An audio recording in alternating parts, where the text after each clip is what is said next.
I'm Fatheree, This is Dave. and this is Tex-Trek.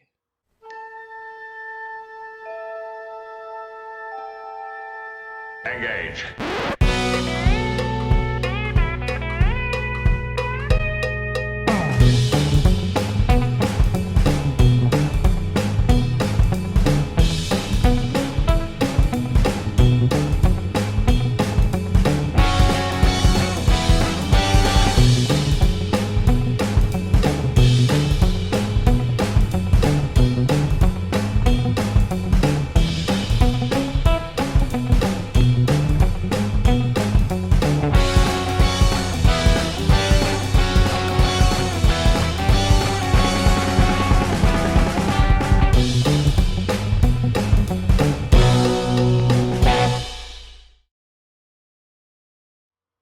Welcome back aboard the Starship Texas for the 145th installment of the Tex-Trek podcast, the home of Star Trek fandom from deep in the heart of Texas, where we have deep talks about Star Trek, where we sometimes have deep talks about Deep Space Nine, or Season 4, as a matter of fact, as we will be talking about today.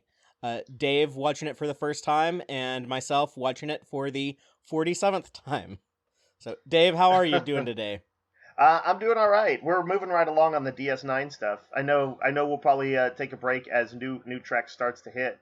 But this has been a fascinating period of marathoning in my life. I was at the store the other day and talking about it with Anna, who's co-hosted with us on occasion. And she's like, in the 3+ years I've known you, Dave, I've never known you to marathon anything.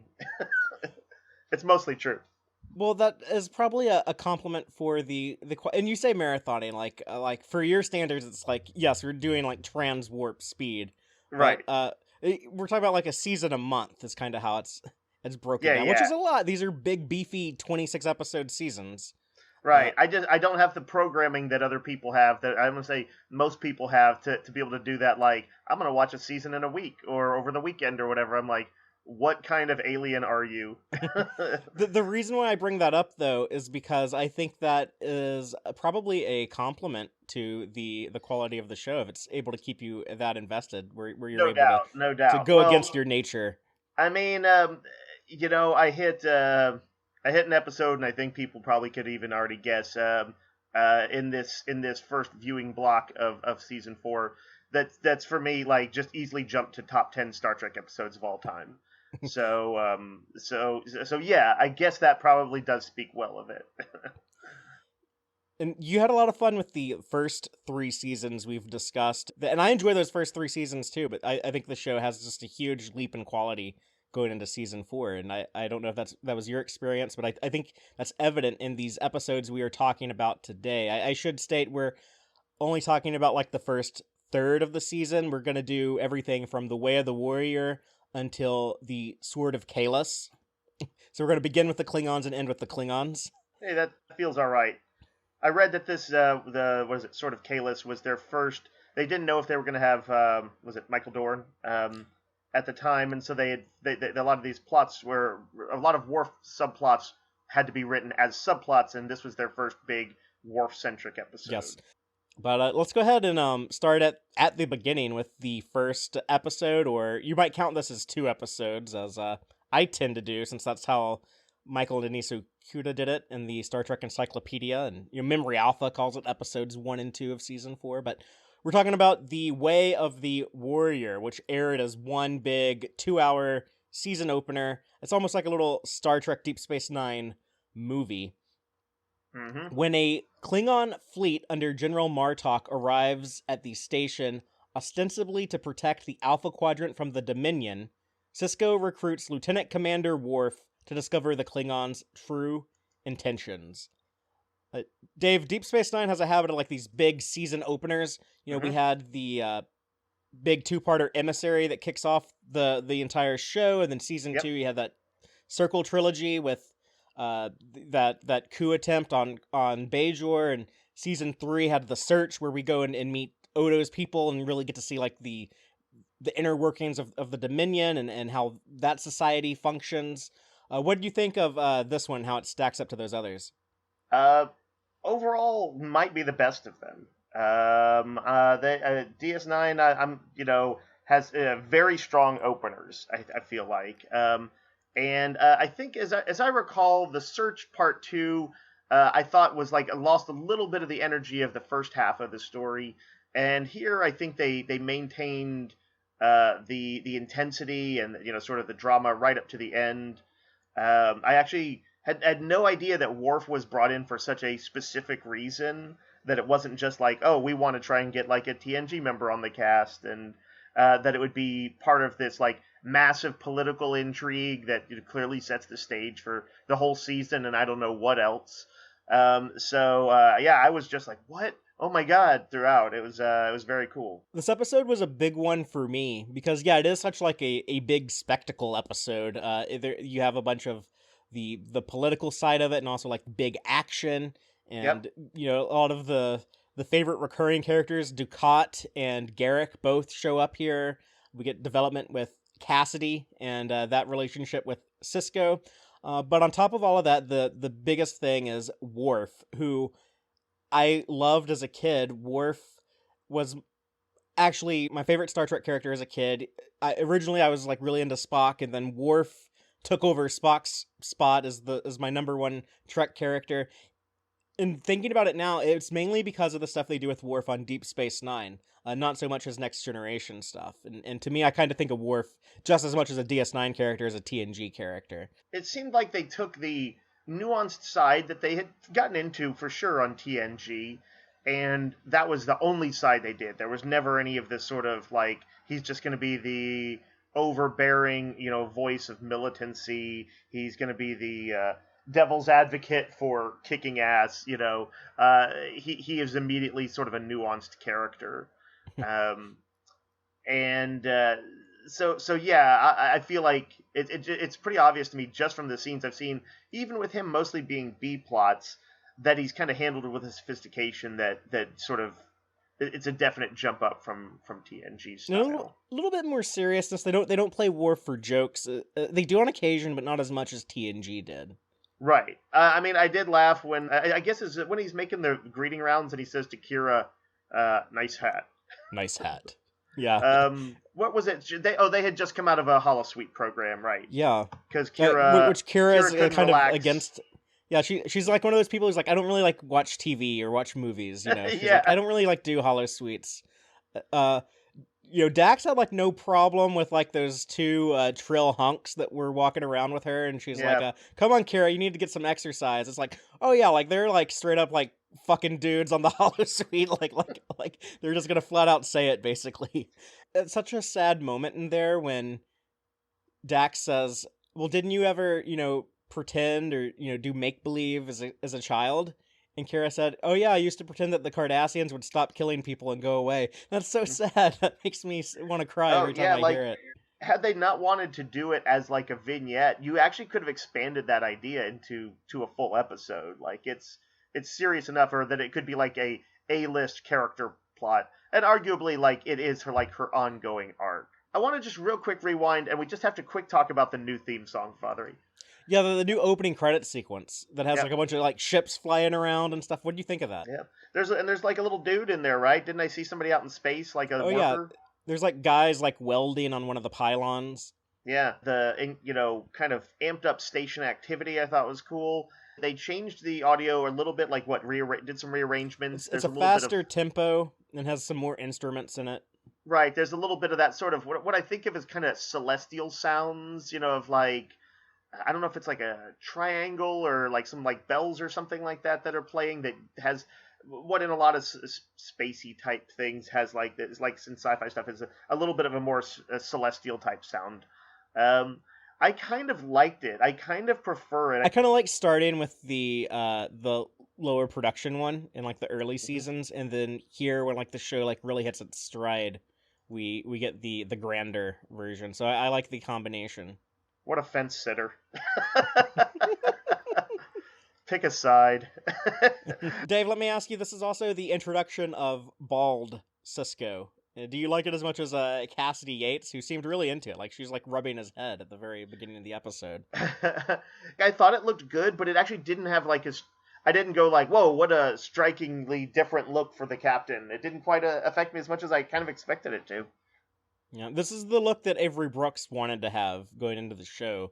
I did like that. I felt like they right away they did the same thing that the other seasons have done, is they get you just right in there as far as like what the stakes are, because it opens with a training exercise that, one of those things that looks like it could be real, where they're like hunting changelings on the station, in case they've infiltrated, and everybody's working in teams of two. They're always thinking of these kind of cool little tactical bits.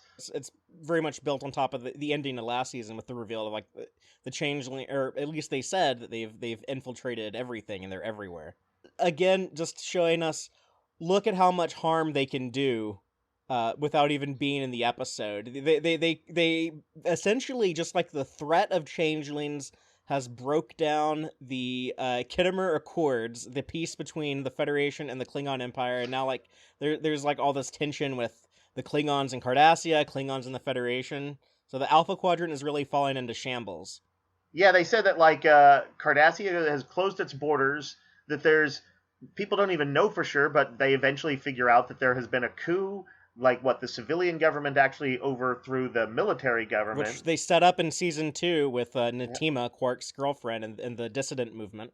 There's a recurring thing I've noticed basically in all Deep Space Nine, is that their payoffs and stuff like that are pretty much always fairly set up. They build up their subplots over time. The emotional arcs and stuff like that that come to fruition are stuff that they have been building up. So yeah, that was super legit.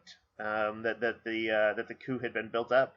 But yeah, the Klingons basically invade Cardassia under the presumption that the coup might have been engineered by the Dominion, by the changelings. There's also a lot of cool Dukat and Garrick stuff on the Cardassian side. I love that scheme of how do we inform the Cardassians of what's going on, and Sisko invites Garrick into the wardroom to measure him for a new suit, knowing that he'll they talk overhear overtly. it. Yeah. Yeah, and he's like, "Did you get all that, Mr. Garrick?"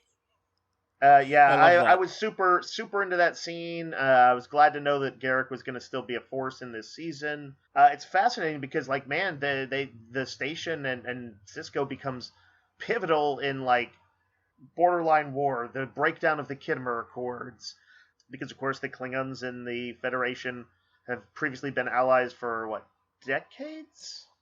It's funny, Bashir says 2 decades of peace with the Klingons, but it's like, well, no, haven't y'all had peace with the Klingons since Star Trek 6? I think there might have been some tension around the time of the Enterprise C and the battle with the Romulans at Naranda 3, I think, was the planet. So I think that might have been something that they're referring to. And as Bashir established in past tense, he doesn't really know history very well. It's like the one subject he doesn't know about. By the way, I just want to say on that Klingon front, I don't know the actor who plays Martok, but J.G. Hertzler. J.G. Hertzler. He's got a kind of intense voice. It reminded me of Michael Ansara. Not as intense as that, because nobody is. But I do always like his presence. Well, hope you like him, because we'll get more of him. Good. Was that like, we had seen those Klingon ships that they showed up in before, right? Yeah, all the ships on here were established on Next Generation or earlier. But yeah, we see the Katinga, the Bird of Prey, and the Vorcha attack cruiser. Yeah, the Vorcha is the really what looks like the cool upgrade of the D7. It's dope. I like the Defiant swinging one around with a tractor beam too. Man, there's like all of the battle tactics and stuff they show are super cool. The tractor beam thing was cool. That first shot where they hit the engines of a Bird of Prey and it goes tumbling was awesome. They had never quite done that shot that I had seen in Next Generation. And in the story, they say, "Oh, we're not really doing any serious damage," but it looks cool as hell. It looks like they just decked them. The special effects department worked really hard to make this episode look good, and to get it done under budget.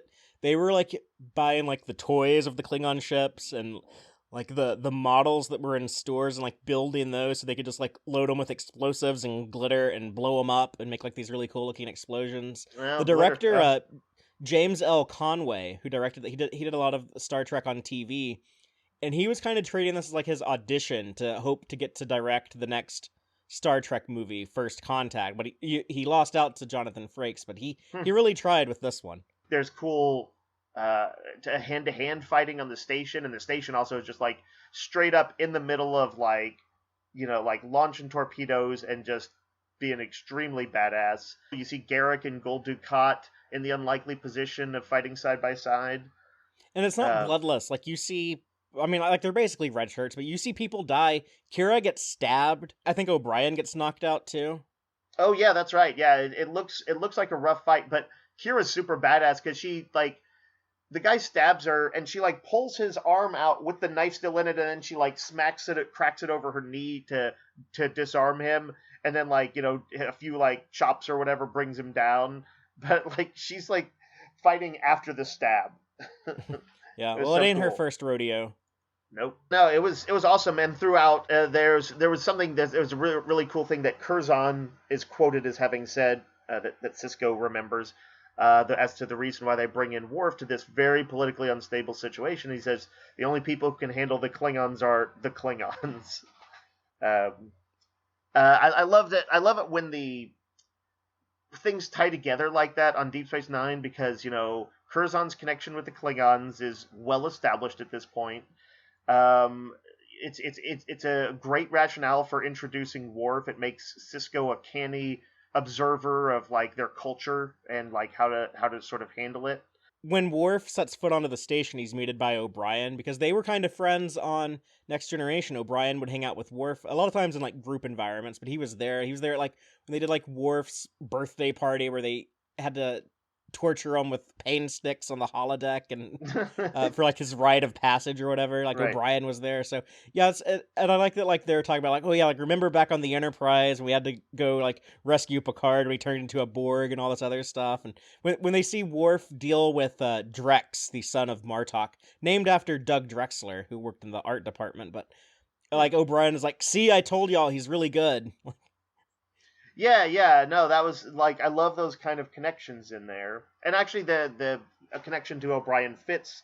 Both of them are a little bit odd man out types, almost O'Brien just because he can have the kind of a aloofness of an engineer and or for Klingon cultural reasons, and they both are warriors in their ways. So maybe not the born warrior in O'Brien, but he's basically been a warrior. So yeah, he probably has like more wartime experience than Worf at this point. Yeah, so it's true.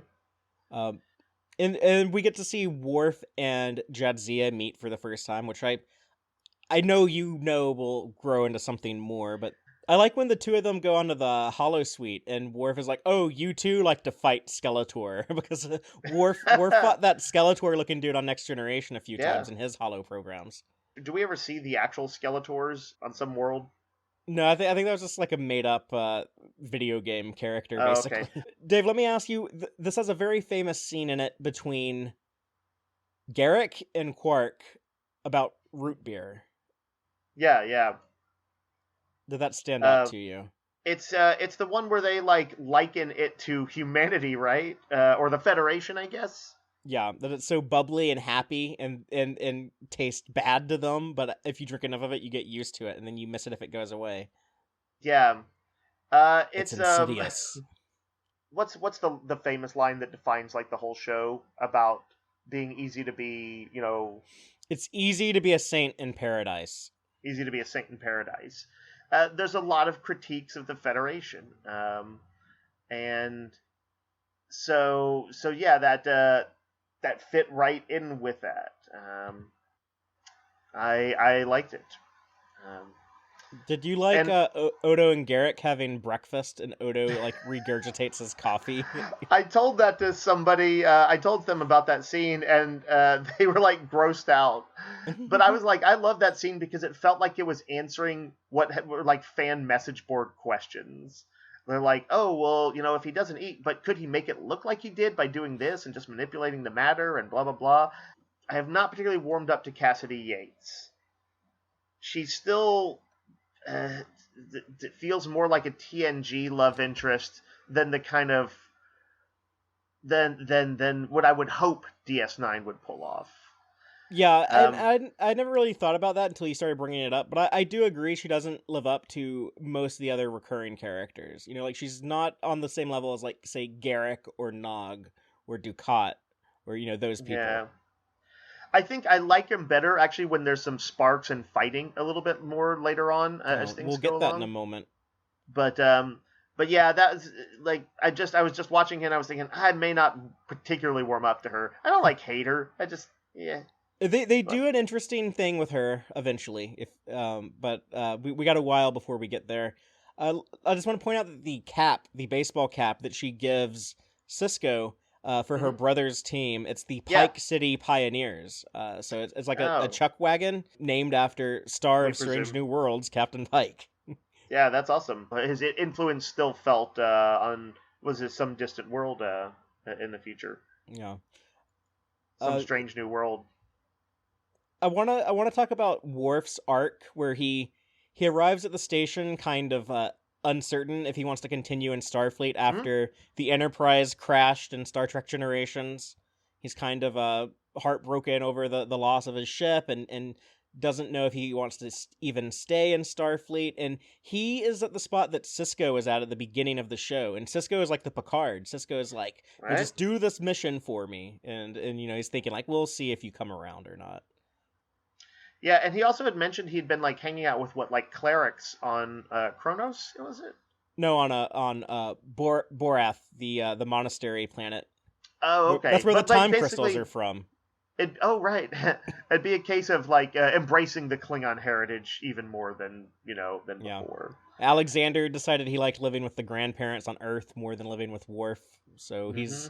he's gone. And they saved the reveal of like Worf in Red for like the very end, where you see him like you get the Yeah. sense like he's grown a little bit. He's now going to be in command, and he tells O'Brien, "I have a lot to learn about command." And O'Brien says, "Well, you couldn't have a better teacher." And it's more of what they did in the Adversary in season 3, the season 3 finale, when O'Brien congratulates Cisco on being promoted, and he's like, "You're the newest and finest Starfleet captain." It's like the DS9 writers were pissed that Cisco got overlooked. That I think TV Guide put out an article about this new show Voyager, and they were calling like Janeway the third Star Trek captain. And Oh, like they interesting. were like really, so they're like, okay, we're gonna take like the guy who like knew Picard, and we're gonna have him be like Cisco's the best captain. Hmm. That's interesting. It's too bad when you kind of have to do that, but sometimes that is how things work. But yeah, I don't really have much else on the Way of the Warriors. Oh, the Klingons like preemptively invading Cardassia without like no Yeah. evidence of changelings there. It's like that's very Bush doctrine. That's very like you Yeah, could be a yeah, threat, so we're just gonna invade you. that's a great point. DS9 has their finger on the pulses of the darker sides of America and are arguably democracy and Western civilization and or humanity as a whole throughout. I noticed that the blood test that they did, sort of like John Carpenter's The Thing, to root out changelings, is now, if not standard, something they know they can do anytime they need to test someone. They do it like That Klingon style, where he pulls out the duck tog and like they all have to cut their own hands.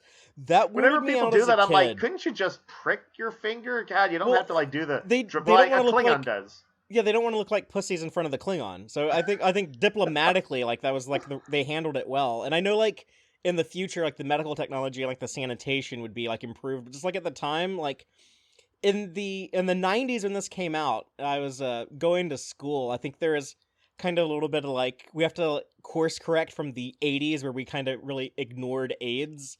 And so like they were Yeah, talking about like a lot of like school and stuff, and they were like yeah, like don't like come in contact with other people's blood and stuff like that. Like that's how like right. AIDS gets. And so like I remember just being very uncomfortable like watching that because How interesting.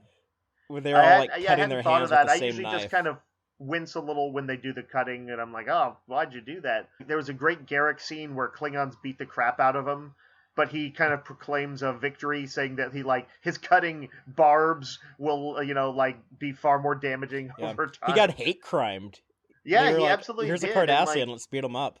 he seemed to take it well, like in the sense that He's actually a pretty tough dude who can both take a beating and still throw out the zingers, I guess, in there. Okay, well, let's get ready to cry because we're going to talk about The Visitor.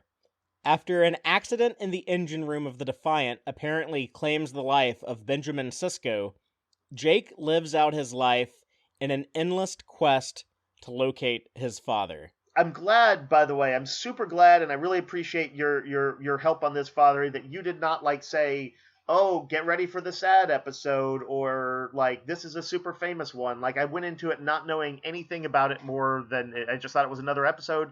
I did recognize the title, and I'm like, oh, I think this might be one of those notable ones.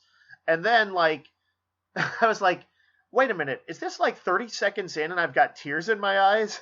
Just the music, the rain, the baseball in The it. baseball does it for me. I can't look at that baseball and not cry. Man.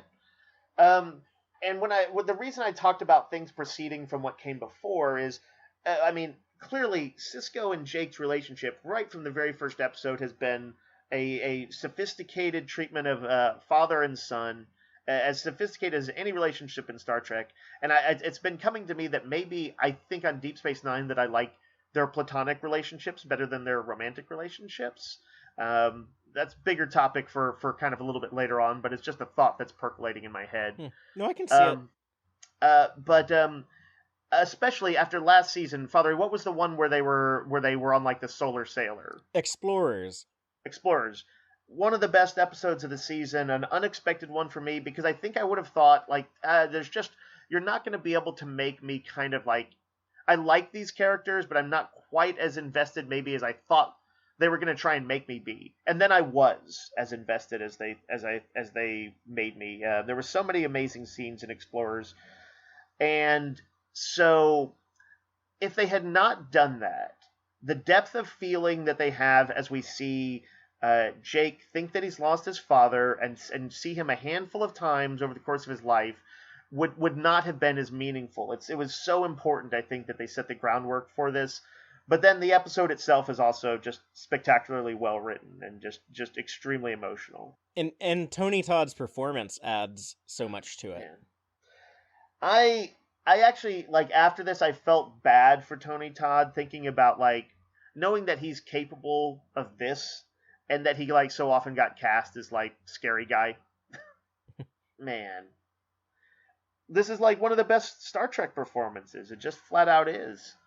I was asking, I messaged you, Father, right after I'd seen it. I had to kind of, at least talk about it a little bit. And said, oh, what do you think that they were drawing on? The tears were very real in this episode. And you said that you thought that they were just engaging with the material. And I think you're absolutely right, because looking at it, they seem to, react at the exact emotional beats. And I know people can, learn to cry when they need to in dramatic roles. But to have it that sort of, I guess, timed with everything so that it feels like it's... They were the characters at that moment. This ain't the last time we'll see Avery Brooks cry on Deep Space Nine, and yeah, he can turn on the waterworks when he needs to. He's very good at but it. It's believable. Now Tony Todd, he actually had recently lost his aunt who raised him. I think she had died 3 months before they shot this or something like that. I might be wrong on some of those details, but I think he was drawing off of that experience. But yeah, Sirach and Avery are both incredible in this. So Sirach is another one that I feel just like Tony Todd, I suppose Avery Brooks, I'd seen that depth of emotion from before, and I somewhat expected it as just his skill level. Tony Todd did not know that he was capable of it, but I'd seen him in somewhat more dramatic roles, and I knew he had some depth to him, and I liked him as Worf's brother too. But Sirach, I was like, holy crap! The scene where he's in sick bay, I guess it's the first time that Sisko has reappeared after having... It's the first time he appeared is not just a flash in the bedroom that went away. Right. He stuck around for a couple hours. For several minutes, 10 or 20 minutes, or maybe half an hour. I don't know quite what the time frame is, but they're sort of having to talk through what do you think's happening, and there's just sort of plotty stuff, they're just trying to figure out the mystery of it all. But at some point, what does his dad ask him? Does he say like, "How are you doing?" Because a year has passed, and Jake's face just falls in this way, and he like just kind of breaks down and just kind of falls into him. I was like crying really pretty hard watching that because I the true emotion on his face. Some cool trivia about that moment. If you watch the Seventh Rule with Cirroc Lofton, and you can hear his thoughts on all these episodes, the ones he's in, the ones that he's not in. But he has some really cool insight here where he says that in that moment when Avery has like his hands on Cirroc's head, is kind of like holding him by the head and leans in to kiss him on the head, he's actually turning Cirroc's face to catch more of the light and look better on camera. Because Avery Brooks, is a director himself. He directs some DS9 episodes, but he is just like that aware as he's working, as he's emoting as an actor. Like he also understands everything from like the technical standpoint and Right. and how to create the best looking shot. Heighten the performance. We've talked about this, about how like a good actor can bring out other qualities in people, but there's like a bit of that's like almost that's stagecraft sort of, or TV craft, I guess. That he was bringing to play. That's crazy. That's super super awesome on Avery Brooks's part. I was gonna just mention, like, on a pure plot level, this jumps forward and runs with the notion that Jake pursues the writing successfully. Like literally, it's like the visitor of the title. There's two visitors, I guess, to the episode. There's his father, but also the sort of the girl who's made a trek to see him. Yes. And she was played by Garrick actor Andy Robinson's daughter. Oh, huh. That's crazy. How interesting. I like that. Well, did not know at all that it was sort of a little bit of a family reunion there. But also there was like there's some neat stuff just as far as like the suggestion of, I don't know, the highs and lows of his life are laid out in these time jumps forward, so we're only seeing key moments. But there's both, like, he's got like, Tony Todd conveys the sort of wisdom of a writer who's lived through a lot, who's both lived a sad life, but also, like, not maybe, like, even though there are times he clearly, I mean, this is the whole thematic of it, became obsessive about finding his father, but also had, like, happy moments in there. There were times when his marriage was very happy. There were, times he reconnected strongly with his grandfather, who seems like he was sort of a stand-in for Sisko in a pretty strong way. Yeah. We'll meet that grandfather eventually. What? How crazy. That's awesome. But I like the nuance there. I like the little bits that suggested the station, what had happened to the station afterwards, with Sisko presumed dead, and with the Klingons kind of on the march. What did they eventually take over the station? They take over the station. Morn eventually inherits the bar. We see Captain Nog. Yeah. Boy, does he look short compared to everybody now at that point. Cirroc Lofton and Tony Todd are both like super tall dudes, so both of them just dwarf over poor Aaron Eisenberg. Are there any casting stories about Tony Todd? Do you know? I don't know what all he had done prior to this. I think at this point the only things I would have seen him in was Kern on The Next Generation and then Candyman. And he does, like, Candyman is a movie that gives him some room to breathe as an actor, and it is not just, like, as I kind of thought it was until I saw it a few years ago, a slasher movie. It's actually kind of... It scared the hell out of me as a kid. It's got some deeper themes, and yeah, he's a very intense and terrifying character in it, but he's not just a sort of Freddy Krueger. He doesn't really look like Cirroc Lofton, like, especially now that Cirroc is so much older. Cirroc actually looks... I'll show you a picture of him later, of what he looks like today. But he looks a lot like Avery Brooks. Yeah, he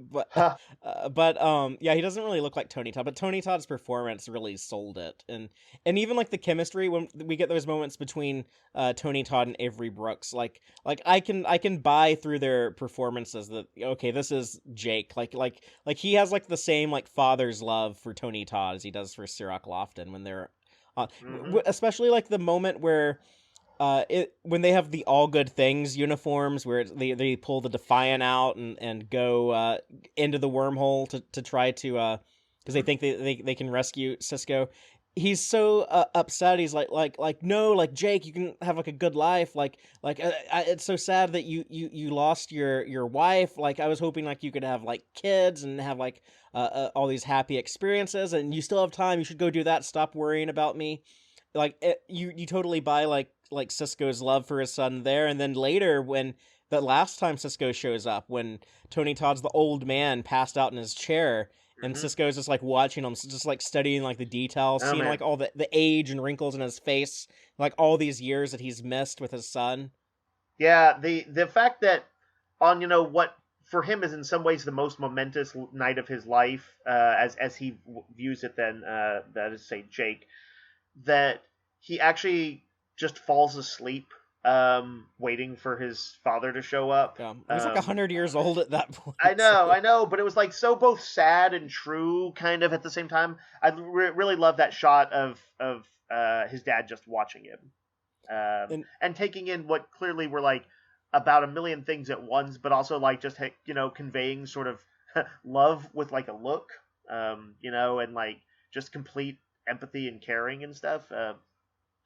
Another sort of crazy masterful performance. this is a love story between a father and son, and a lot of this was on a subconscious level, but I was also aware of it a bit. But watching DS9 as a kid, like I wasn't very close to my dad growing up, and I often felt like I was kind of like cheated out of having like the relationship with my dad that I would have liked to have had. We're real good friends now as an adult. I've been able to connect with them, and I'm thankful that I have that. But as a kid, like I think I really plugged into the Jake and Ben Cisco stuff a lot Mm. because of that, and I frequently say that I think the death of a loved one is the absolute worst part of the human experience. That's literally the worst thing that can happen to us, and it happens to all of us. Most people it happens multiple times throughout your life. Right. What's so sad here is that Jake is never allowed the opportunity to grieve and process and accept the loss of his father because his father's not taken all the way away. He's stuck in this weird limbo. And that's why he can't move on. That's why he can't just, go and have like this happy life. That's another thing that I connect to on a personal level and Dave, I know you've lost a parent as well, but when I lost my mom, that's one of the things that I was aware. I was like, well, my mom would want me to, move on and be happy and, like experience, my Right. life to the best that I can. And so like, it's something like I keep in mind. And that's something that Jake was denied. And yeah, his Yeah.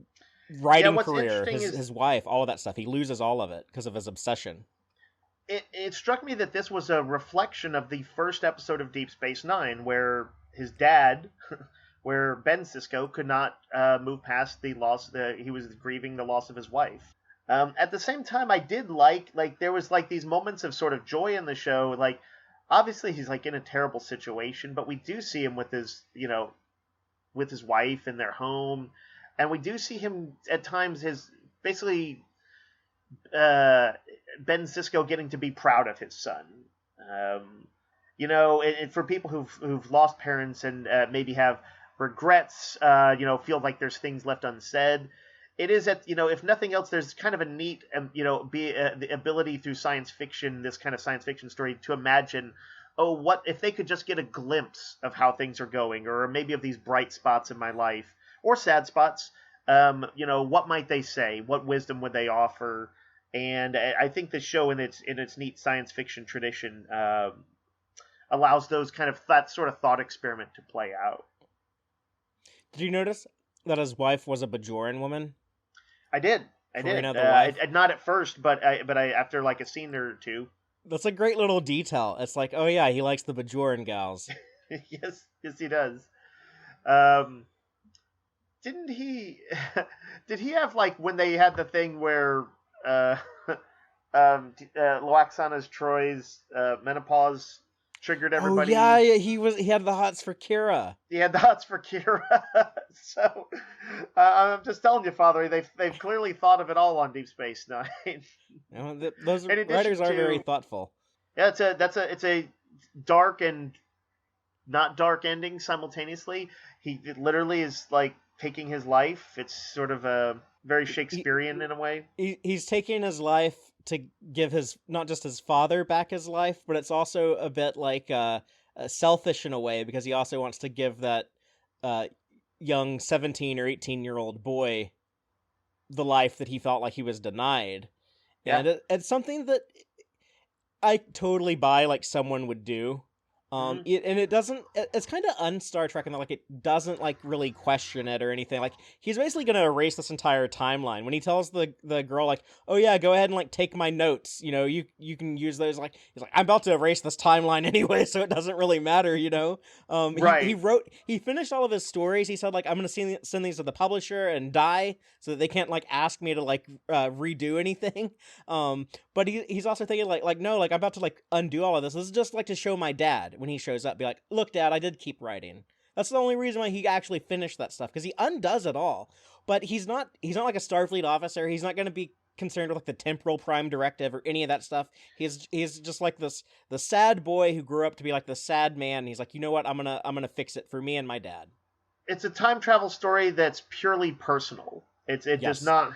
They don't. Oh, I'm glad you mentioned that too, because yeah, I keep saying like the Star Trek time travel stories are so good. I hate when people are like they need to stop doing time travel. Well, Father, you this is your lucky day because there's two good time travel episodes this in this block that we're looking at. Yeah, and then Uh, what was the other episode that you liked in season 3 a lot? It was Past Tense parts 1 and 2, right? yeah. So I'm just saying. Uh, like, listen, I can acknowledge it and still think that time travel is something you don't want to delve into often, or you become Doctor Who.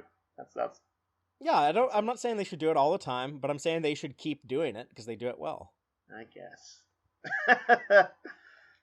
um, but yeah, there's like when Jake reveals that it's basically inevitable. There's not anything his dad can do about it, and it has the feeling of being like not preordained, but of being like, of course this is what the episode has emotionally been leading up to the whole time, so that it didn't seem weird. This episode is like extra dark and bittersweet upon rewatch because that opening shot, the first shot, the camera pans down from like the rainy window.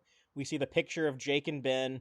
We see the baseball. We see this old man's hand reach into a box and Hmm. pulls out that device that poisons him or whatever it does. The second shot is him like holding that up to like his neck or his head or wherever he holds it to. Yeah, It's basically a guy like takes a gun and shoots himself. It's a very slow moving I bullet. didn't realize that was what had happened. I think I probably thought it was like medicine or something Yeah. I mean, like it's intentionally ambiguous vague. at the beginning, but Yeah. then if you rewatch the episode, just right at the beginning, it's like Oh it man. opens with a man killing himself.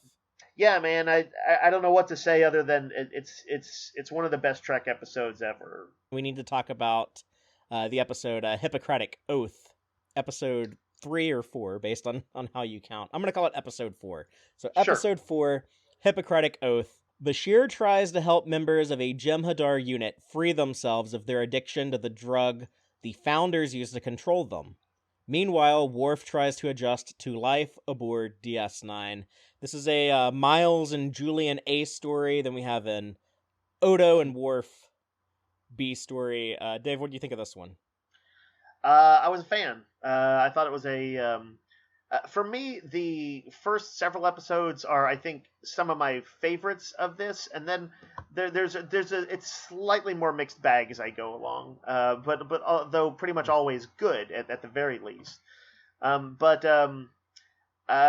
I thought this was interesting. It follows up on the what had been kind of a downer of an ending with where and arguably this is too, but when Odo had was that one Jem'Hadar fast growing kid bonded with him in the previous season, and the end result was kind of like shit. This kid is so kind of like his Jem'Hadar instincts assert themselves so quickly that he's a lost cause. I mean, that was kind of the vibe of it, was that they could not deprogram him. And and then that was when I think we learned. Is that when we learned that the founders controlled the Jem'Hadar with drugs? Yeah, Bashir discovers that there's like this enzyme their body needs that's not present in their system unless they're given this, and it's a narcotic, so it's also like super addictive.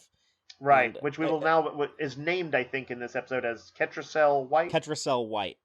Right, but so I think after having seen that episode and its sort of downer ending, I was thinking, oh man, this is another chance. Maybe they can like begin repairing. I always want to see Star Trek forge bonds rather than break them down if they can.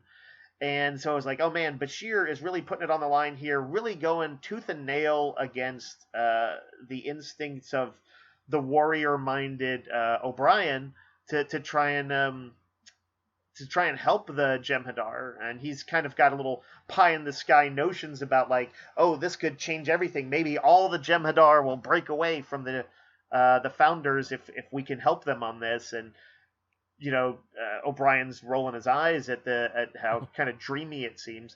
But yeah, I'm like watching it and I'm completely in Bashir's camp because it's Star Trek and sometimes that works on Star Trek. And the fact that it doesn't is just fucking heartbreaking.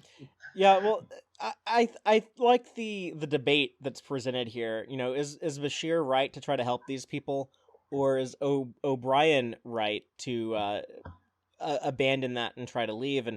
And I want to root for Bashir. I think it's easy to get behind either one of them, but yeah, I want to root for Bashir. I like in Arena when Kirk is like, I'm not going to kill this Gorn. I'm not going to do it. And but we also see Kirk in Errand of Mercy where he's like, no, we have to fight the Klingons no matter what. Like I don't care what the Organians say. We have to fight them.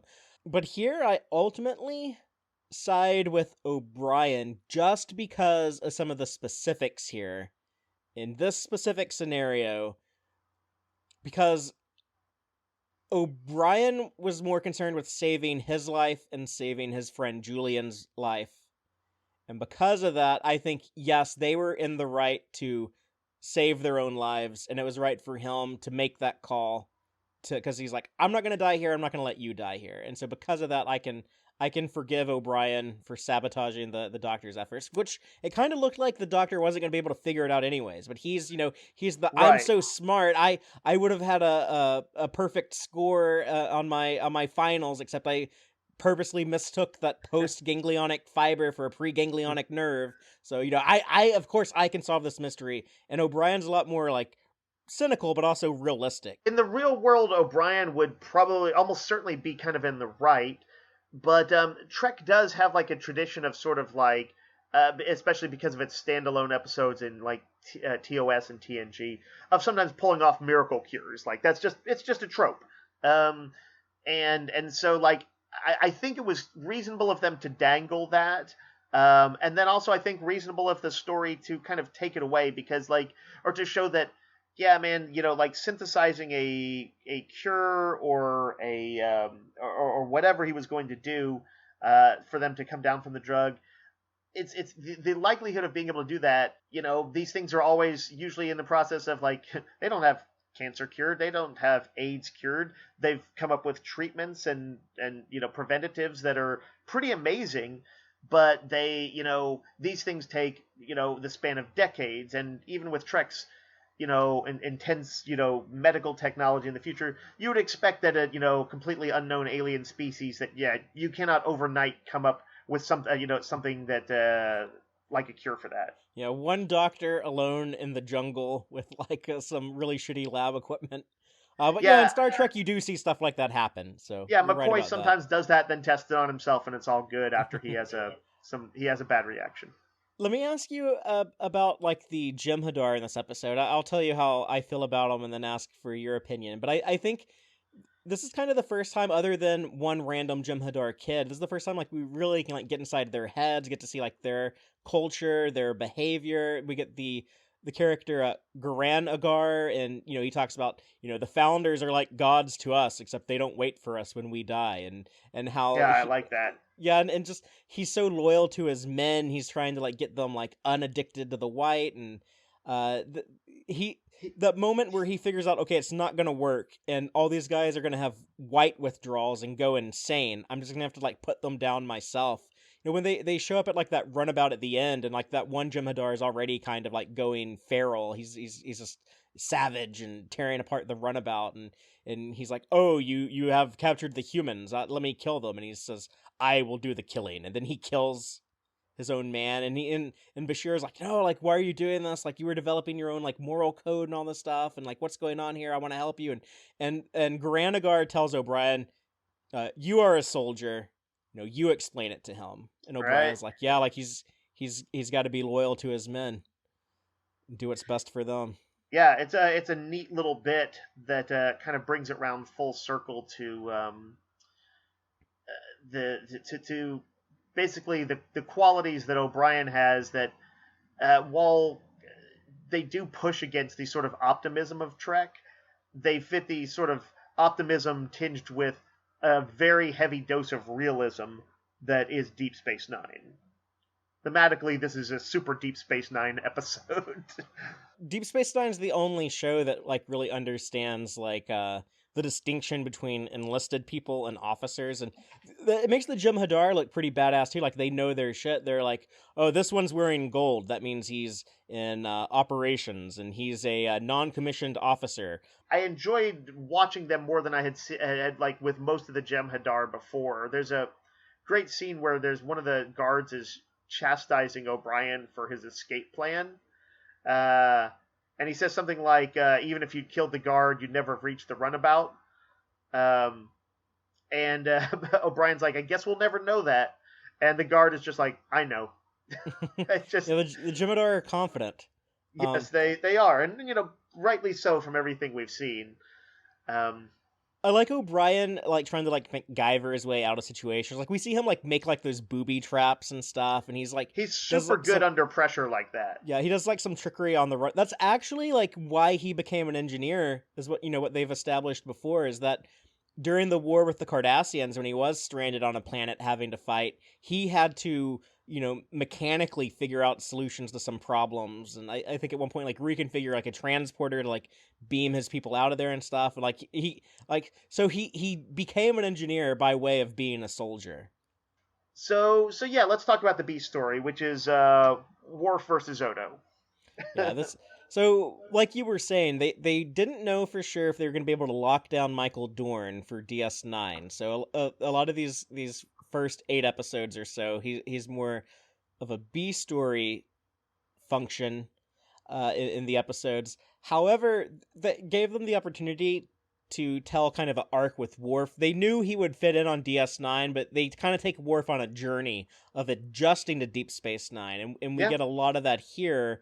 Where he basically learns, oh, this ain't the Enterprise. It's kind of on the nose when Sisko tells him Deep Space Nine has more shades of gray than the Enterprise. He might as well have just flat out said it. He might as well have just said, like, Star Trek Deep Space Nine has more shades of gray than Star Trek The Next Generation. Right. But we are different thematically than previous Star Trek shows. Yeah. But I like that, Worf, it makes sense that Worf would have like a period of adjustment. He says, when I was on the Enterprise, I always know who were my enemies and who wasn't. And it's a lot more complicated here, apparently. Yeah. It's I liked the B plot. It kind of went, I guess, somewhat the way I was expecting, which is I was like, Worf is probably going to accidentally bust up some bigger plan that Odo has going on, and that was the case. But I thought it was well handled. I love Worf so much. Like he has such like a good sense of like duty and obligation, which is so consistent with how he is portrayed in Next Generation. The big one for me is when he allows his family to accept like the dishonor of betraying the Empire and collaborating with Romulans, even though it was the Duras family, but he does that just to save the Empire. And he's like the Klingon who's like he actually cares about honor. Most Klingons, at least like the high up aristocratic ones we see running the Empire, they're more concerned with their own personal glory. Worf is very selfless about that type of stuff, and I stories about that, about like dutiful characters, always like resonate with me. And like one of my favorite films is The Seven Samurai and stuff like that. So that always spoke to me as a kid too. But even in The Way of the Warrior, when Worf gets that information from the Klingons, what are you actually doing? And then he goes and like rats them out to Starfleet, and he's like, when you confront Martok, I need to be there with you because I need to own up what I've done, take ownership of what I did.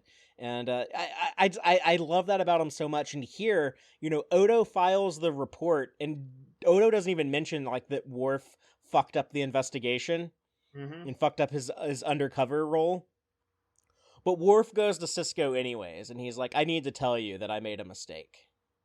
Yeah, he's you know what, Fatheree, it speaks to a value you had and possibly was fostered by this initially of truthfulness, and that's it's interesting that it resonates with you. It doesn't resonate with me because I'm a liar. I'm a shifty person. Um, no, but I love seeing it in Worf's character. But it is true. It doesn't resonate as strongly with me. It's just interesting the difference between people. But yeah, I love watching Worf go through it, essentially seeing how he deals with it. Well, I guess you would be the Garrick then. I feel more Garrick, yeah. Well, you want to move on to episode 5, Indiscretions? Yep. Let's move on. Let's get some more moral ambiguity. Kira and Dukat search for the 6-year-old crash site of a Cardassian freighter that was carrying Bajoran prisoners. Also, Sisko deals with Cassidy moving onto the station, a new development in their relationship. One might say it's a big step. Or maybe you shouldn't say that, as we learned in the episode. What do you think of this one? Another episode I liked. I had some.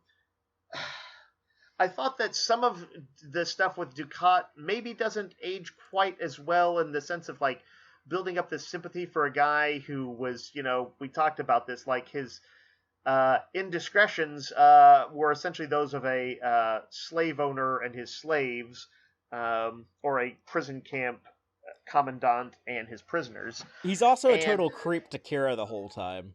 he is, but it was clearly an episode intended to humanize him, and it does do that, and it also.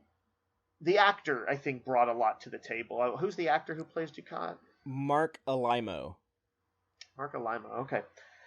It's weird. On one level, like, I kind of don't like some of the stuff that they were trying to do as far as building that rapport with Kira. Like, I feel like that was an ill-conceived plot. But the execution of it, I thought, was really pretty good. And, sometimes that happens, and, something just doesn't age super great, but the actors make it work. Both he and Kira did a good job. I sort of wanted her to be, like, more pissed about it, though. Another good use of, like, the continuity here is that in Season 2 of Deep Space Nine, we saw, Dukat get in some hot water and try to basically, like, set up one of his political opponents with that war orphan he had planted on Bajor. Yeah, and now it's come back to haunt him, the same kind of thing. And not only that, but also, like, we also saw, like, other signs like the High Command might be turning against Dukat. We had, like, in the two-parter Maquis in Season 2, they kind of wanted to blame him for some of the things going on in that episode. They wanted to throw him under the bus there. When Thomas Riker stole the Defiant, Dukat is like, we have to make someone pay for this because they're going to blame it on me. So I think there was a little bit of bad blood between Dukat and the High Command. So it makes sense that when this dissident movement takes over, he would jump ship and be like, I'm going to recognize them as the legitimate government of the Cardassian people, and I'm going to become their military dude. That was in Way of the Warrior that when they rescue the government, that they're like, oh shit, it's Dukat again. And he gets promoted. He's no longer Gold Dukat. He has become Legate Dukat. Oh, so. I actually hadn't noticed that distinction. That's cool. That's very cool. That's like the equivalent of like a general or an admiral. So he's moving up in the world. We've seen that rank mentioned, of course, before, but that's very cool. I did want a quick mention before they even go. Odo surmises that Kira is going to go on this risky mission, right? Yeah, there's all this mystery of like, what's the Revenok? Like, she gets like the phone call from Razka Karn. He's like, I think I found the Revenok, and Odo's like, oh, you're gonna go after the Revenok, aren't you? We don't know what it is at first. Right. It's a cool name. The way he backs her play, sort of, and steps and wishes her well, I thought was very sweet, and as far as their developing relationship. You might say that he's a simp for Kira, but I think that kind of like trivializes like his actual like his secret love for her that we know about, but Yeah, no one else does. I guess right. the founders know about it. But I really like Resla Karn, who's hiding from the Tholians, another Tholian name drop, but he's played Yeah. by the dude from Peak Performance and Next Generation who was beating Data in that game Stratagema, I think it was called, where they put Oh, those things on interesting. their fingertips, and they Uh, Data had to yeah, go for a tie to avoid I know losing. him best from the movie Total Recall, Yeah, oh, yeah, he was where he was like the supposedly he was presenting himself as an insert into a dream, which he was not actually. Um, he's got a very distinct voice, and he's kind of always got a strong screen presence. Like I really like him, just kind of innately. He's something about his presence is cool. and you said that some of the stuff bothered you, but I actually like how they try to make Ducat both sympathetic but also constantly remind us that he's terrible. And I like that like we can never like totally despise him or totally like sympathize with him. It's always like a bit of both. He'll talk about how he thinks the occupation was actually really good for Bejor and he made them a stronger people, which is horrific to say. But we see him like cry over the grave of the woman he claims to have loved. But then Yeah, he the talks about like, I'm occupation, gonna go murder my kid now. the occupation, right? The occupation line exchange I thought was actually some of the strongest moments of the show. It's only in the sense that like I think that maybe we're supposed to like well to take him somewhat seriously on it and like think about it, and he basically was saying like, oh yeah, Bajor used to be isolationist, and you were what was it, I actually jotted down, he's like, yeah, you were contemplative or whatever, and he's like, now you have confidence and purpose Yeah. and you have a role in the sector. It kind of reinforces Ducat's supremacist beliefs. Like everything Yeah, he says, it's all like when he says, "Oh, I forgot how weak you Bajorans are." Just physically, I'm not being like a racist or anything, but like scientifically, you are inferior specimens compared to us Cardassians, or like they're like societal beliefs. Like he was like, "Oh, I can't allow a non-Cardassian to see possible remains of these possibly dead Cardassians." It's like everything he says, it's all like based on supremacy. yeah, that's an interesting point. It's another scene that I liked a lot in the episode because it also shows that he's kind of a smart guy, where he's like, just says he always kind of knows his shit. And when Kira like pushes back a little bit, he's like, your people are more concerned with like the soul and stuff, and we're more about the physical body, and so like he also does know his stuff. He's kind of ahead of the game, thinking a few steps ahead. When they're having that fireside chat, when Kira's like, no, like I think there's more to what's going on here. Like I recognize the earring on those remains, and Ducat's just like, yes, I was in love with her. Yes, we had a kid together, and he tells her very very quickly like, I have to go kill this child now. And I think he does that. And the reason why he was like working with Kira and like telling all this stuff to her, I think part of him wanted her to stop him. Yeah, that it makes sense psychologically, and I sort of appreciate that it happens without being spoken. I don't think you'll mind knowing this, but we'll see more of a Torah ZL Hmm. uh, going forward. So it That's interesting does. because sometimes I have normal Star Trek expectations, which is to say that we wouldn't, and I'd be like, oh, that's okay if it's resolved kind of off screen. But it is much cooler that they will do the Deep Space Nine thing of everything is a domino. Yeah, so we'll see follow ups to this, and what happens next in Ducat's story, because Ducat has a very like interesting story and arc over the course of the show, and so we'll continue to like touch base with him This is from overall one time of to the time. best, probably like the most pivotal Ducat episode I can think of, just as far as giving him a lot of screen time. What do you think of the Breen, or those Princess Yeah. Leia disguise from Jabba's That's palace? I actually looked it up because I was like, wait, is that actually the suit? Like for a minute I thought it was, and that they had like some sort of surplus that they had used for him. Uh, they look neat. They're as for a mysterious alien race that needs to be nothing more than sort of mercenary. I think it's pretty cool looking. I don't have any strong Yeah. thoughts. They had mentioned the Breen on Next Generation, and Hmm. we'll see them more throughout Deep Space Nine.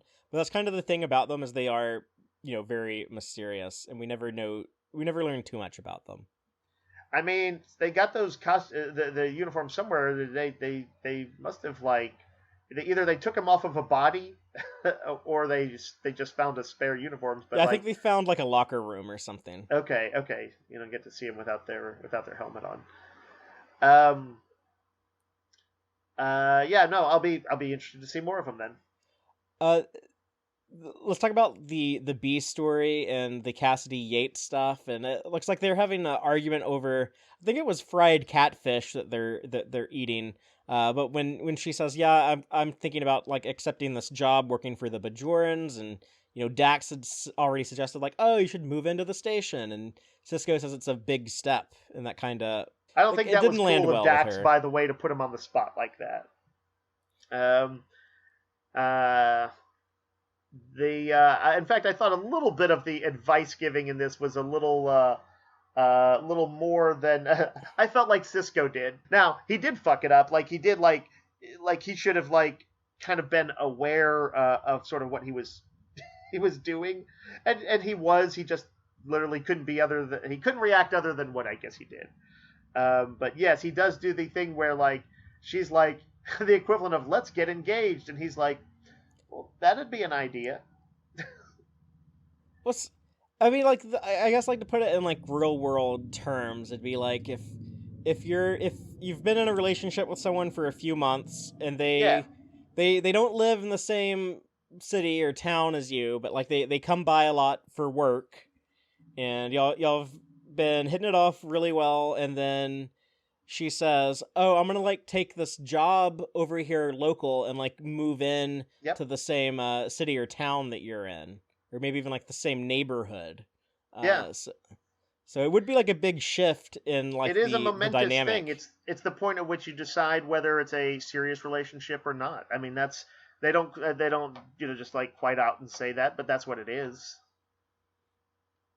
Um, Um, and he's got cold feet for somewhat more specific reasons than I thought. I actually thought it might be a little bit more interesting if he just had the sort of more traditional like, well, I just don't know where I want this relationship to go, or if we're there yet, or whatever.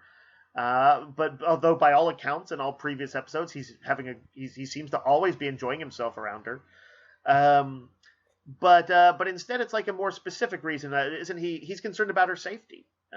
He doesn't want to lose. He doesn't want to let her in that close because he's also fearful of losing her, like he lost his wife. what do you think about like that scene at the end where she's like, "Well, I actually took the job because I wasn't gonna let you like determine my career or whatever." But I liked it. It's one of those.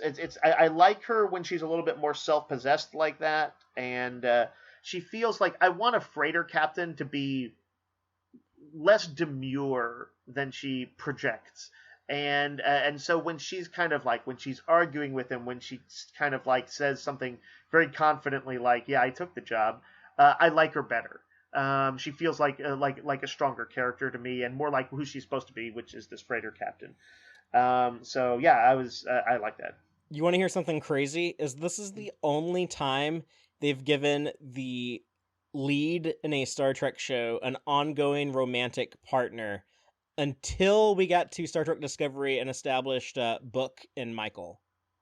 Interesting. Yeah, I guess I can see why in a very episodic show, especially where things are meant to reset roughly at the end of every episode, why they'd shied away from it. Um, Well, if you're done talking about that romantic relationship, we can move on to the next episode and talk about the one there yeah, let's do it. with Rejoined. Dax is reunited with the Khan symbiont, a wife of one of her previous hosts, and must decide whether or not to ignore Trill taboo and continue the relationship. I don't know why the hell you would ever name a character in Star Trek Khan other than Khan. I think that was such a bonehead move, and I'm surprised that they thought that was an acceptable idea. But other than that, I really like this episode. What do you think about it? It is spelled differently.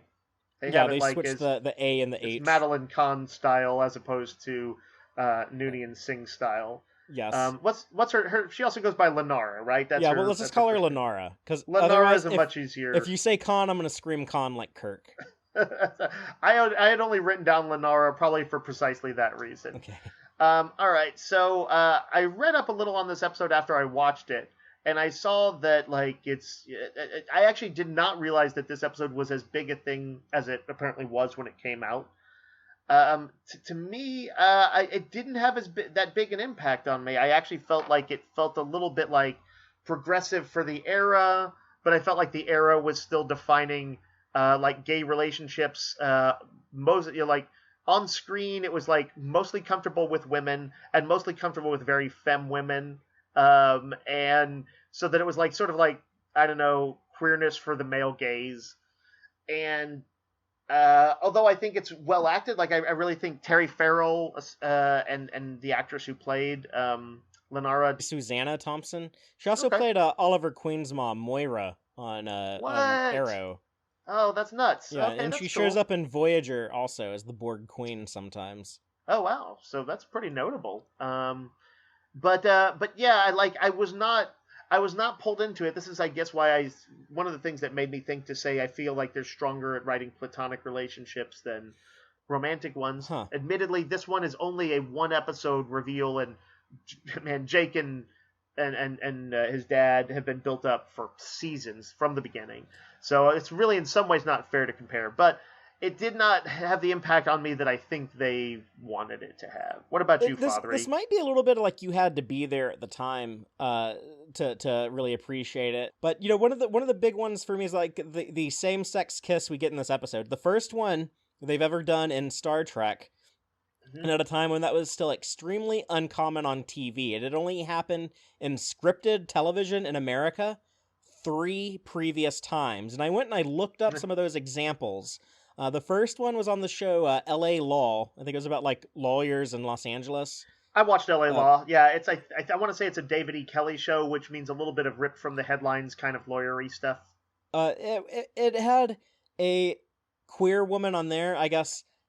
She's friends with this other woman, and she gives her like a little bit like a goodnight kiss. Yeah. A very tame chase, like kiss on the cheek, and then they do a second kiss on the lips, and then the woman's like, "Oh no, like I'm not really into this. I gotta go. Bye." So that was like the first one. Then the Mm-hmm. second one was on the show White Picket Fences. It was like these 2 teenage girls that are friends, kind of experimenting, and they actually, I went and read up about it. They had to shoot it in the dark where you can't really see it in order to like get it on TV. I was watching. It's just called Picket Fences. Also a David E. Kelly show, so clearly he was a little bit groundbreaking. I guess credit where due. The third one was on the sitcom Roseanne, and it was played for Mm. comedy. Roseanne is in a lesbian bar and is like talking to a lesbian there, and the end of the scene, the woman kisses Roseanne, and then after they kiss, Roseanne kind of makes like that was gross face, and so it was Yeah. played totally as a joke. Here, the reason why I think this is the one bigger than all of those, and it pissed me off when I didn't see it listed when I was looking up like the history of same-sex kisses online, Mm-hmm. is here like when the two people kiss, it is like just like passion unleashed on each other. It's like no apologies about. No one is like oh my god, like we shouldn't be kissing. Even though they are kind of like oh my god, we shouldn't have this relationship. But like there's like no apologies about like they like you see like strings of saliva between their lips to be kind of gross Yeah. about it. But it's like a full on wet kiss between a same sex couple, and that had never ever been done on TV before. And I think all the other ones have like this pretty big modification hanging over them, whereas this one it felt like a more like genuine real thing, even if it does kind of have like the explanation of like, well, they in previous lives they were a heterosexual couple. But I think even Right. coupled with that, just in the heat of the moment when you see it, this one is much more groundbreaking than any of the others. Um, I can't in good faith necessarily say that. Arguably the person who did it first was still more groundbreaking, maybe. But I totally I get what you're saying. And they do. Even if you say like yes, they were a hetero couple in their previous sort of lives. Um, you know, the casualness with which they, like, it's not even ever a question. Nobody on the episode ever says, like, oh, isn't it a little strange, though, now that it's a different gender? That is, like, not even, I don't think it's brought up even once, unless No, Quark makes never. some, like, innuendo or something. So it is, like, hyper progressive, and it's kind of crazy that it would be left off of lists.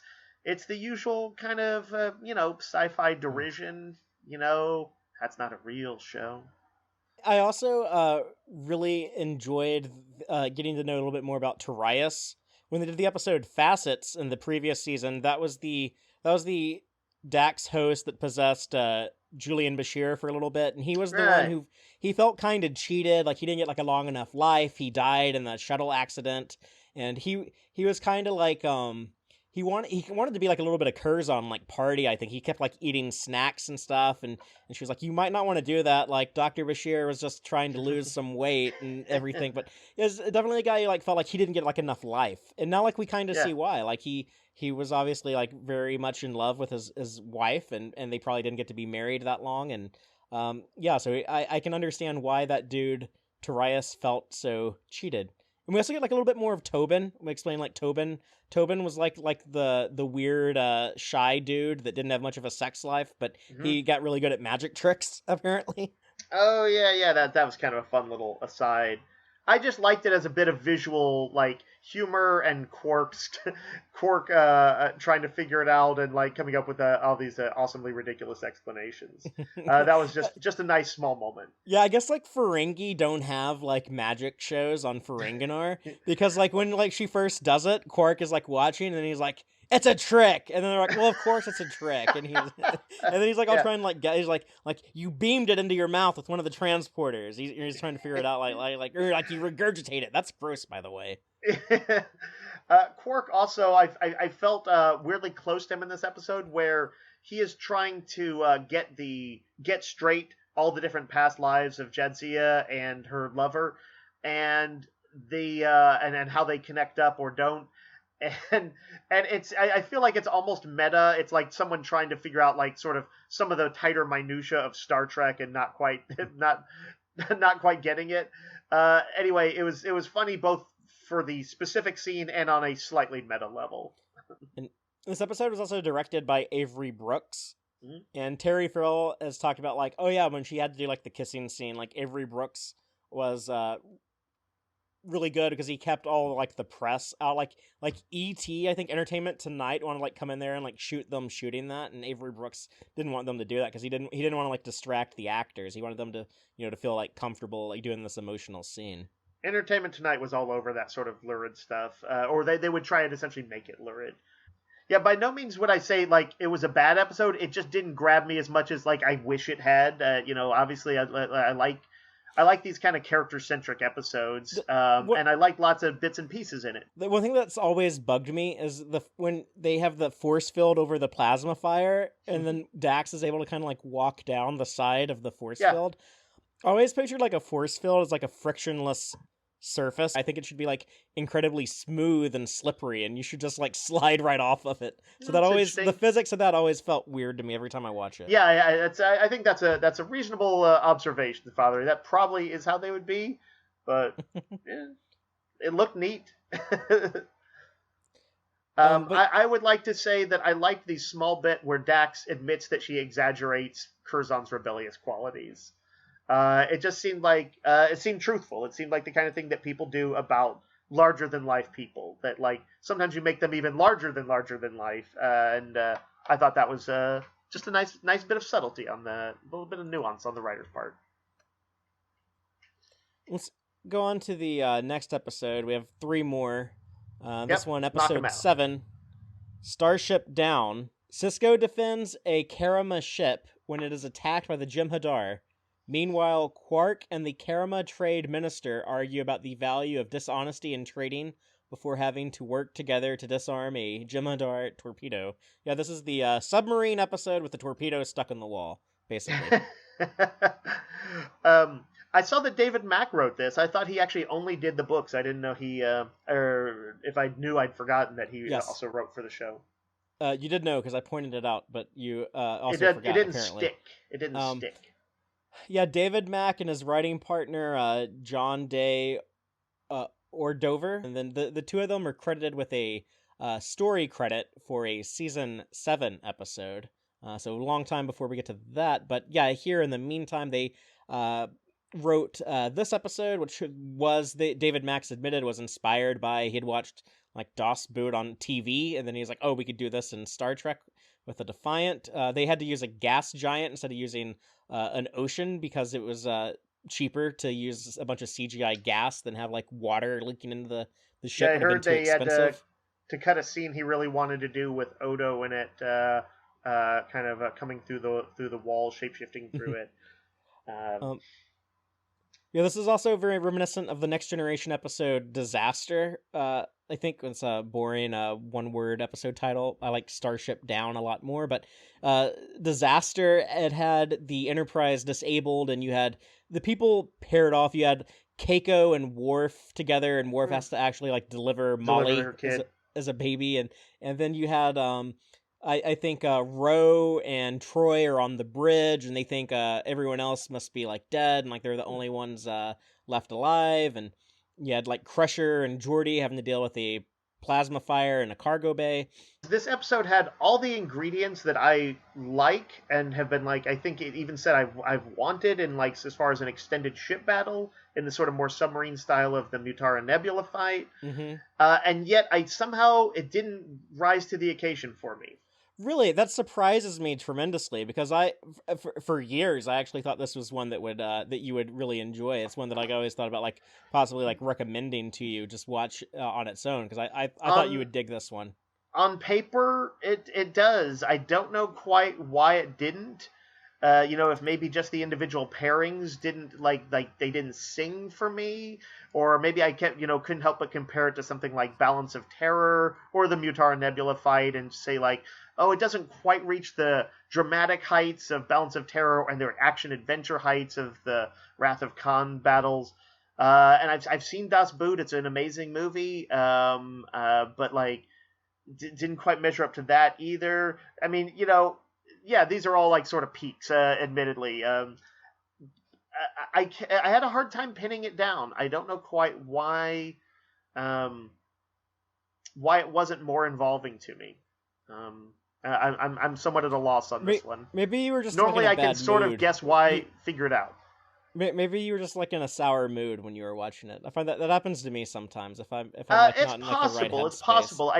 I did immediately after it watch the next episode we'll talk about, and then like I was more into that one. I don't. Maybe it took maybe because the next one is comedic, it got me out of that mood.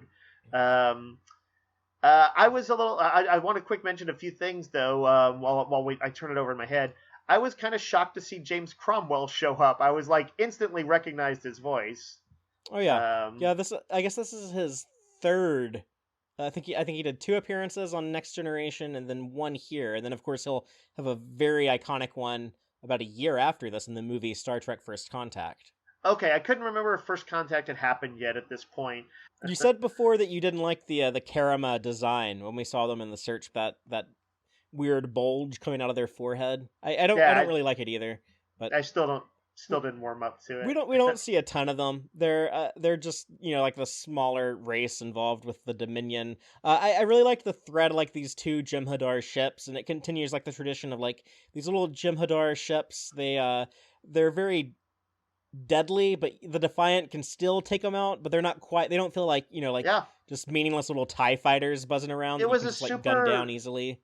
It's a super cool matchup. Like there's like a lot of interesting factors in there where like individually like the Defiant could probably take either out, but like with a bit of bad luck, which inside this gas giant could easily happen, they can get and we see the Defiant gets hammered really hard.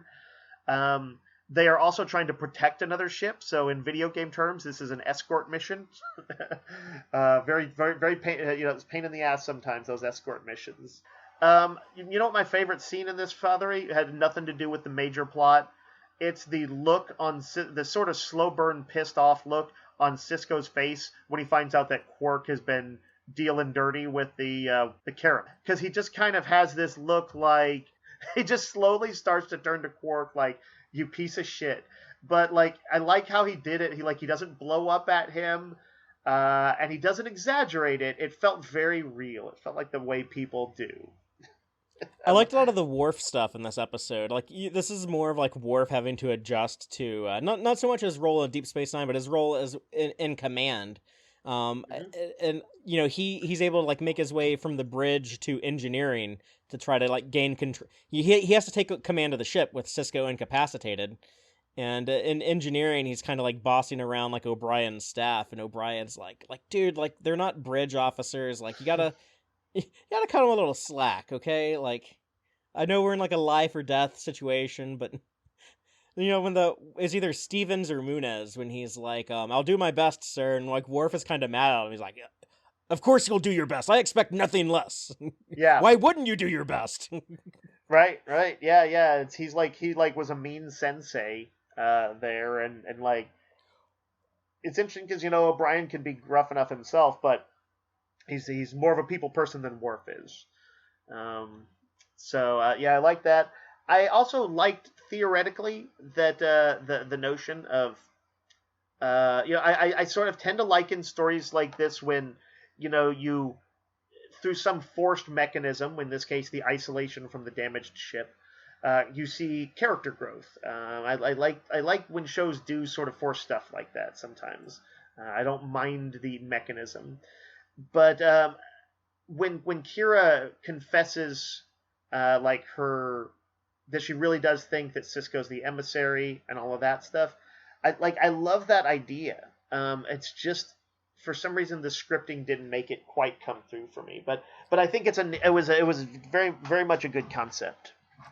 Yeah, and I disagree. I think like the writing here is really phenomenal, and that moment in particular, like the confession of like Kira's like, I noticed like you're really chummy with like Dax and Bashir and O'Brien, but not with me, and I know it's like my weird religion freaks you out, how we like worship you as the emissary, but like the whole time like she's telling all this stuff to him, and even before when she's talking about like, oh yeah, maybe we should go to like a 4-shift rotation, and he looks like so bored, like his eyes are like rolling back in the head. It almost looks like it's such a boring conversation. That's what's killing him. It's kind of funny to think about it that way.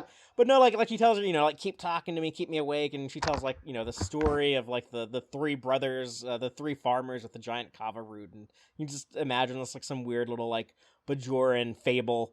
But the Dax Bashir stuff doesn't do a ton for me, but I kind of like that crewman Munez, like Bashir like pulls him to safety, but then goes in after Dax. I thought it was a cool little heroic moment for Bashir. It felt like a fanfic sort of scene to me. The two of them huddled together for warmth, and him kind of coming to terms with, I guess, his like long smoldering, I guess, crush on her. Yeah, I mean he's moved past it at this point. I think it's like the two of them acknowledging like, yeah, like you were hitting on me all the time, and now like now we've just like become like good friends, and we're both comfortable as being good friends. Oh, another thing I really enjoy in this one is that Deep Space Nine has a lot of respect for Worf, and they remember he has the Klingon guile, as Riker pointed out in that episode Peak Performance of Next Generation, where Worf comes up. I kind of hate that they use the deflector ray yet again, kind of a TNG trope, but Discovery's done that recently too, so it's just a big tradition. But yeah, when he comes up with the way to trick the remaining Jem'Hadar ship and take it down, and then the thing that I thought would really make the episode end on like a positive note for you was the ending, how it has a very TOS style ending, and that was intentional. Like they end on like Sisko smiling, but even before that we kind of get like a capper and Quarks of Bashir and Dax being friends. She's rescuing him from Morn talking his ear off. So Worf and O'Brien, commanding the enlisted men in the engineering department, where they try to do like the lower decks buffer time thing, until Worf says, "Oh, well, how long will it take you?" And he's like 16 hours, and then O'Brien's like, "No, I think you can get it done in 12." And he's like, "See, Worf, that's how you got to be. You can't take your hands off the reins all the way." He's you have to stay on him a little bit, or they'll walk all over you. But and then Cisco inviting Kira to a baseball game, and they both have like those big smiles. I love when I see Kira smile, because that's so rare when she gets like these big happy moments. It's true. She has a very winning smile. The visitor. So that it's always kind of lights up the screen. Yeah, and she looks adorable with the baseball cap on. And he's true. like, go get the hot dogs from Quark. But it couldn't light up my dark heart, Fatheree. I guess. You're like, I wanted that ship to sink into the gas giant. That's right. That's right. I'm like, come on, the Jem'Hadar could take him. Why didn't they get him? I did actually somewhat enjoy Quark and the trade minister. Having to work together, though. Maybe I should have gave him a discount when the torpedo didn't blow up. Yeah, that was great. That was good. All right, but let's keep on Quarking and move to our next to last episode. Sure. Well, now we're going to talk about Little Green Men. A malfunction on Quark's new ship causes Quark, Rom, and Nog to crash in the year 1947 in Roswell, New Mexico. So yeah, this has everything I love. It has like the 47, it has like Ferengi shenanigans, it has time travel, it has a big homage to 50s B sci-fi movies, which were something like I grew up loving. This came out in the 90s during like the heat of the X-Files popularity and all of the UFO conspiracy theory stuff, and I was so into that as a kid. And actually would go on to like visit Roswell, New Mexico, and I have loved everything about this from the moment I saw the promo. I remember watching the promo for next week's episode. Yeah, and it's the promo. They did like the promo in like black and white, and they make it look like it's a 50s B movie. And then it shows, that's cool. Then it shows like Quark in color, like back in time in Roswell's. Like, oh my god, I remember like going to school that week and looking forward to seeing this episode like all week, and then it lived up to my expectations, and it's been a favorite of mine ever since. How did you feel about it? It's by the way, that's interesting that that you had the trailer affection for it. But like, for a big part of what I'm enjoying right now is going into these episodes as a total blank slate. So it's just fascinating to me that, you had that specifically, you kind of knew where it was going. And I think once I started to see it, I was like, I must have been, you'd probably told me about it, and I'd maybe seen, like some stills from it before. But otherwise, this was all kind of new to me. I did not know it was going to be a time travel episode as I was watching it. Dave, for years, I've made it a point to never talk about this episode around you or even hint at it, because I always thought that you would enjoy it more if you got like the surprise of all of a sudden they're back in time in Roswell. Fatheree, it is your diligence has paid off, because I really enjoyed the episode. We've talked about this before. Ferengi episodes can be hit and miss for me, but this one I really liked. It was consistently funny throughout. I thought it kind of was the match of, in some ways, I think humor Trek chases sometimes, but like I feel like the kind of ability to write funny scenes was at its best in the original series. It's one of those things that just did great.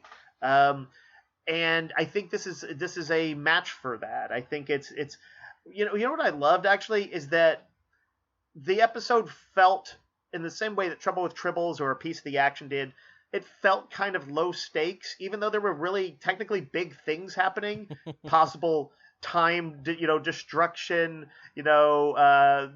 getting, dissected by the military or whatever. But they kind of played to sort of tropey stuff with the military. And so it felt light, and I thought that was the exact right tone for it. I didn't want it to get too serious. So I was just having a great time with Quark and Nog and Rom all really tripping over each other, trying to get out of this. And I love that it doesn't show its hand, early on. When we start off with, Quark gets the ship from Cousin Gala, and Nog is, going off to the academy, and they have I thought it was going to be a road trip. I thought it was going to be a road trip episode. Yeah. I mean, that's what it would obviously, seem like if you weren't in the know. I like some of the character stuff at the beginning, though, when Worf, who is honestly like very racist towards Ferengi. I think he never calls Quark. He always calls him the Ferengi at the Ferengi's bar. But I also, on top of that, I like that Sisko insisted that he didn't order him, but you get the implication that Sisko just strongly encouraged, like, you better be there. Right. And because Cisco is like wants to be supportive of Nog, and he, like, when O'Brien and Worf are kind of clowning around, like, oh, Worf, what are you doing here? And like Cisco walks up behind them, and he says it, like, the way he says it, he's like, you might want to bid on something soon before all the good merchandise is gone. That's basically Cisco saying, like, you're going to support this weird little Ferengi guy who's trying to be in Starfleet. You're going to support his cultural traditions. You get your ass in there and buy something. Right. Well, Cisco has always, in his way, been a sort of like loving manipulator. It's how he made Quark stay originally. He can be basically he can be a hard ass when he needs to be, but he can also do it with sort of like a twinkle in his eye, That's the only time you see Cisco in this episode. It's just there at the beginning, and then Oh, he's gone. right. It's one of those ones where the lead characters are off screen. Yeah. Fatheree, I thought Dax buying for Bashir what was essentially the old porn of Nog, Yes. his holosuite porn, super cracked me up.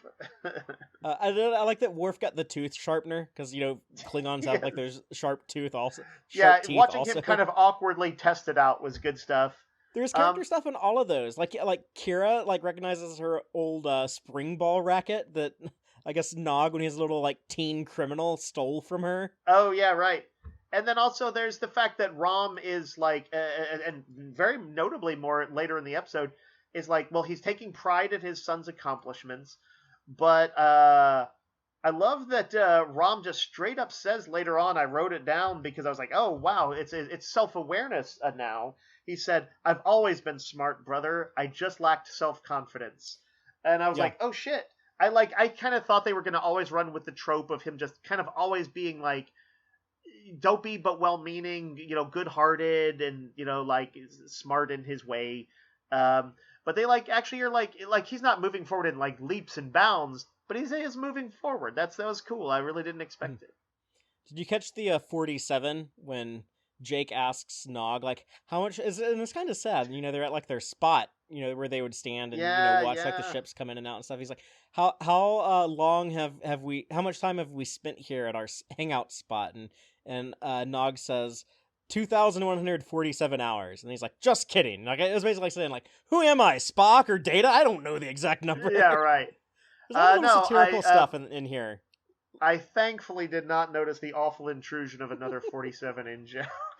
But I really liked the scene, though. I liked the warmth between them, and the realization that I've been watching those characters for like 4 years, dangling their feet over that section of railing and all that. They didn't make a big thing out of it, but it was a really cool scene. I liked how supportive people got behind Nog after a little bit of initial reticence. There's some more satire on the Ferengi ship when Quark is kind of like being like the captain of a ship, but he's like he butchers the John Maysfeld quote, which is actually on like the Defiant dedication plaque, and was mentioned by Kirk in Star Trek V and also The Ultimate Computer. But the all I ask is a tall ship and a star to steer her by, but Quark says that all I ask is a tall ship and a load of contraband to fill it with. I don't really know. They make it very clear Quark doesn't know much about like Earth or human customs and stuff, so I don't know why he would know that poem at all. It's kind of dumb. But I laugh at it. It was funny. That's Quark gets a bunch of good lines in this episode. When they're talking about technology and which in what will be a scene that'll be called back, it's got key history of development of warp drive mentioned. In defense of the Ferengi taking a long time to get warp drive, or longer than humans, he says the speed of technological advancement isn't nearly as important as short-term quarterly gains. Yes. But yeah, like we see like his racism to humans, where he's like, they're a primitive, backwards people. Really, it's some of the Deep Space Nine's sort of like, if it wasn't so kind of lightly presented, it's some of their best criticisms of humans as we see the sort of paranoid Cold War guards and stuff in there, and Quark will come to be like, I can work with these people.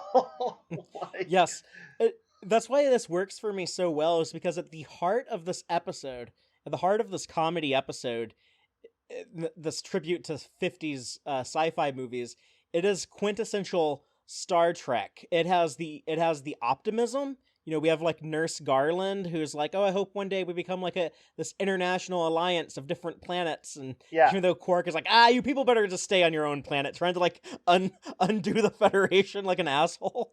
But Yeah. it does have like she's like some Edith Keeler optimism in this episode. But at the same time, it has the criticism of 20th century America, which was at the heart of Star Trek at the time, from the original series onward. So it is still a Star Trek story, even though it has like these goofy comedy aliens instead of a Starfleet crew. As Quark says of cigarettes, if they'll buy poison, they'll buy anything. I think I'll like it here. It's and there's a bunch of other good ones in there. He says these humans, they're nothing like the ones from the Federation. They're crude, gullible, and greedy. And Odo's like, "You mean like you?" And he's like, "Yeah, these are humans I can understand and manipulate." It's funny, but he's like, of course, right on. I don't know if you know this, but if you don't know it, I bet it blows your mind. The general, who's like, walking around talking all tough, he's very Cold War general, is the same actor who played kind of the lead hippie in The Way to Eden, who's like going around playing the guitar with Spock and stuff. Oh man! He's like, "Do you reach, brother?" Yeah, that's nuts. Talk about two total very 180 iconic roles. It's a total 180 to go from like the biggest like very much like 1960s hippie to like total like Cold War general representation of the man and authority, a cigar and conservatism. chomping, yeah, like that's great. That's an amazing journey. But it's one of those like 50s sci-fi archetypes, and same with like the soldier who is very hostile, just kind of like jarhead militant dude. And then you have like the romantic, optimistic professor. Like your egghead with a heart of gold, and then you have the beautiful woman who's like the one woman in the entire story. It's like all much like those 50s stuff. We just a few days ago, or about a week ago, watched the movie Them, the giant ant movie, which had the professor and his beautiful daughter. That was the slight spin on it there. But yeah, it's a great collection of sort of 50s types, and it's part of why I think it's what kept it light, is that they didn't engage with it too seriously. I actually, like, right from the beginning, I thought that it was really cool how they did the acoustic effects for not knowing their languages, until they until they get the universal translator working. But it was like, it looked really good, and led to an awesome scene of like, what was it? Oh, they start slapping their heads to get their universal translators to work. And the humans are like, that's their greeting, and they all like start doing it. I want to mention a few favorite bits. I loved the discussion of the heaven and hell of the Ferengi world. Oh yeah, the divine treasury, or the vault of eternal destitution. Yeah, and just the casual mention of the blessed exchequer and the celestial auctioneers. Oh man, that was great. And there was another one I wanted to mention. Was it harumph all you want? When Odo did his trademark like huff, and then Quark is like harumph all you want. Yeah, no, that was very good. In fact, I loved that Odo's appearance in, like, doesn't I think recur till like the third act or so. Yeah, he was the German Shepherd all along. Yeah, was a great bit of plotting when you can do something that, yes, like it was going good already, but he kind of both provides, helps provide like sort of the escape route and stuff, but it's like a shot in the arm. It energizes it with a shot of adrenaline and like some new character interaction, like some different character dynamics. So I really liked his appearance. I thought that was a great bit of plotting to include him. It's just typical of the casual greatness of Deep Space Nine. I did find two other things that cracked me up. One was Rom's breakdown calling for his Moogie. Moogie! And I enjoyed all their overlapping, like, desperate plans there, including Nog's attempt to be like, yes, okay, we are an invasion force, and you humans will, suffer for under our wrath. But also Quark getting the truth serum shot. Yeah, I the crack Ferengi up every screams. time a Ferengi screams. uh, they're It's high funny that they pitched. just kept injecting him with that too. It's like you've given him like 4 injections of that stuff. Oh yeah, it was a sodium pentothal, the classic truth serum. Yes, and it's like they probably would not have actually risked that on like a potential alien specimen. It could kill him. It could do all this. But yes, it was in a 50s tropey sort of sci-fi story. It absolutely is the thing they would have done. So yeah, that cracked me up that they were just pumping him full of it, and he's like, nah. When Quark is trying to convince the general that he's like, "Oh yeah, like we've been watching your people, like we're here to do business with you." Quark basically says like everything he's ever heard about Earth. He's like, we know all about your people: baseball, root beer, darts, atomic bombs. It's like, okay, Quark, that's everything you know. Yeah. But he sold it well. Yeah, it's pretty good. Um, we the viewers know that basically this is his handful of insights from the station, and with atom bombs tacked on. Yeah, I But just learned that 5 minutes earlier. yes, and it's got like a good sort of lighthearted action adventure escape at the end.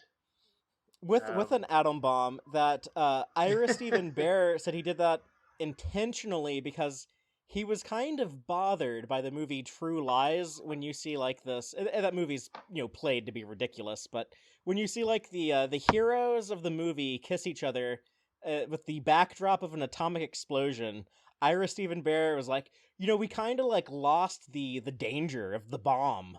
Right.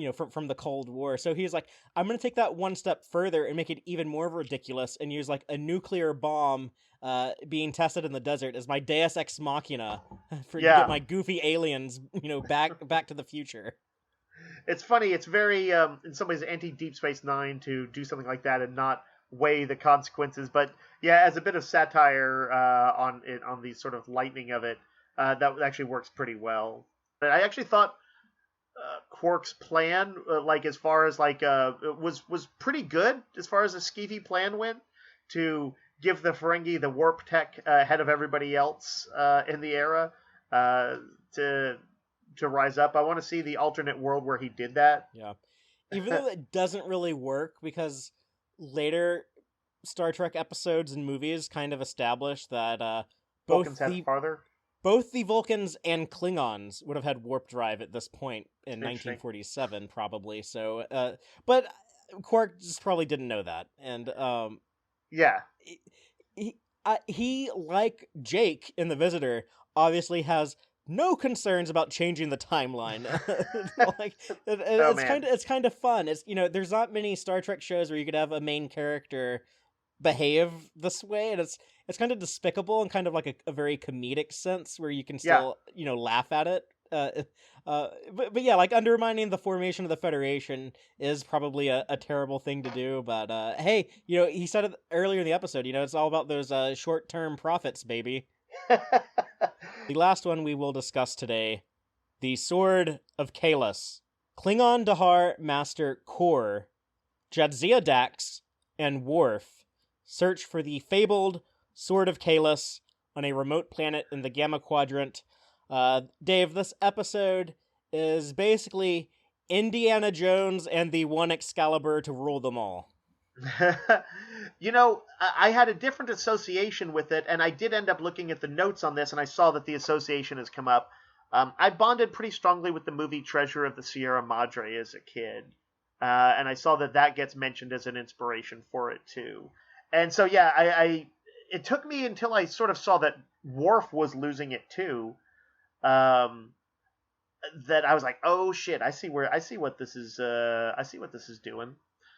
I was actually a little disconcerted by that, to be honest, seeing Worf kind of breaking down. I was like, is there actually something like magical about, like, is there a curse? Is there a psychic eminence coming from it that's causing him to do this? I'm like, no, they were literally just both mesmerized by this legendary legendary item. I almost wish that there was something like that though, because I kind of feel like Worf goes a little too far. Like, it's the part where like he wasn't concerned if Kor had fallen and might have died, where there wasn't enough of a ledge to yeah, support him. I feel like that was like a mistake, and I kind of I wish tend that to they had agree. not done that. Since it was this is sort of Worf's first big episode, and I think they wanted, they probably in their heads they wanted the something so legendary to bring some edge, no pun intended, to the table, and I think they probably just went too far with him. Like it's better. It's I think easier to accept among Kor, who is supposed to be this kind of blustery, tall tale telling badass, but past his prime than it is to accept with Worf, who is really supposed to, as you noted earlier, epitomize the honorable Klingon. He's the theory made fact. But I do like their relationship and the arc that they go on. Where they start off, Kor is telling like that obviously exaggerated story, and everyone's kind of like, do you believe this? About like they were going up a river of lava, fighting all these dudes, and O'Brien is like, who the hell cares? It's a good story. He's telling it well, and I love that like Kor has so much respect for Kang and Koloth. Like in the story, he gives like Kang credit for like the victory. And Dax is like, when Kang told it, he said like, you were the one who figured out how to trick the enemy. And Kor's like, who gets credit does not matter. And then when Worf, being the honorable guy, he's like, this is a Dahar master. He doesn't. I'm a pariah. I sacrificed my place in the Klingon Empire to stand for what's right. Just a few episodes ago, this dude doesn't not want to talk to me, and then Kor's is like, any enemy of Gowron is a friend of mine, and it's off screen, but they stay up drinking in Quark's till closing time. Then after closing time, they go back to Worf's room and drink a bottle of Uridian brandy. So they bonded very quickly, but then the way that they like turn against each other, and that the Klingons are rich enough that you can have two people be very Klingon, but also be very different. He makes fun of Worf. You have a stick up your ass. You want to treat the sword like a museum piece, and all you care about is duty and seriousness. And then Worf is like, I've had enough of your drunken ramblings, old man. Yeah, and he's also like, hey, maybe don't use Excalibur to pick up your dinner with. It's just like your mind is rotten from old age and too much drink. It's like it's all fun of that to stuff. say Klingon stuff. I want to give credit where credit is due to Dax for like doing something very in character when she boldly introduces Worf to Kor, and just like Worf is clearly going to try and back out of it, and she's like, no. She's like, here he is, and just throws him right into it. It does. It seems like that's one of her, in a lot of ways, great strengths is she doesn't like. That Curzon side of her doesn't wait to consider things. She makes it happen. So it's the same person who's like, "Hey, Cassidy, you should just move into the station." I'm sure Benjamin can help you with that. Yeah, I feel like that. That's fair. I was thinking like, man, that butt out of his business a little bit, but it is who she is. It is who she is.